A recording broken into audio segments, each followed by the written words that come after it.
کیا آپ بھی راتوں کو اٹھ کر روتے ہیں لیکن لگتا ہے کہ دعائیں آسمان تک پہنچنے سے پہلے ہی دم توڑ دیتی ہیں؟ کیا دل مایوسی کی طرف مائل ہو رہا ہے؟ علامہ اقبال کا فلسفہ توکل واضح کرتا ہے کہ جب دعا بظاہر قبول نہ ہو رہی ہو تو پس پردہ خدا کا کیا عظیم منصوبہ چل رہا ہوتا ہے۔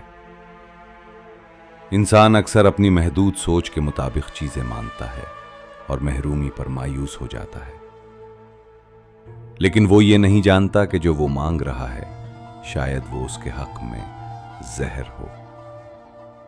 اقبال سکھاتے ہیں کہ خدا پر بھروسہ ایسا ہونا چاہیے کہ اس کا ہر فیصلہ دل کو سکون دے۔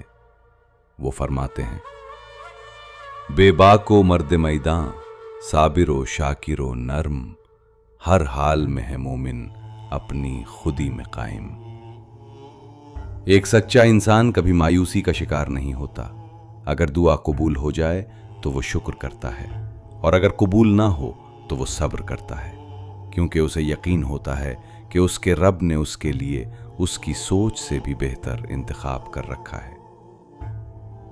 اللہ دعاؤں کو مسترد نہیں کرتا، بلکہ وہ آپ کو کسی بڑی نعمت کے لیے تیار کر رہا ہوتا ہے۔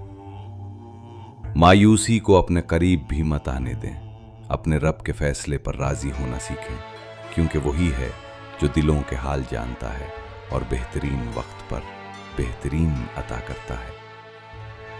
اگر آپ بھی اپنے رب کے ہر فیصلے پر دل سے راضی ہیں اور اس کی محبت پر یقین رکھتے ہیں تو کمنٹ میں یا اللہ مدد لکھیں، اور اس ایمان افروز سفر کا حصہ بننے کے لیے بائیو میں دیے گئے لنک سے ہمارے یوٹیوب چینل کو ابھی سبسکرائب کریں۔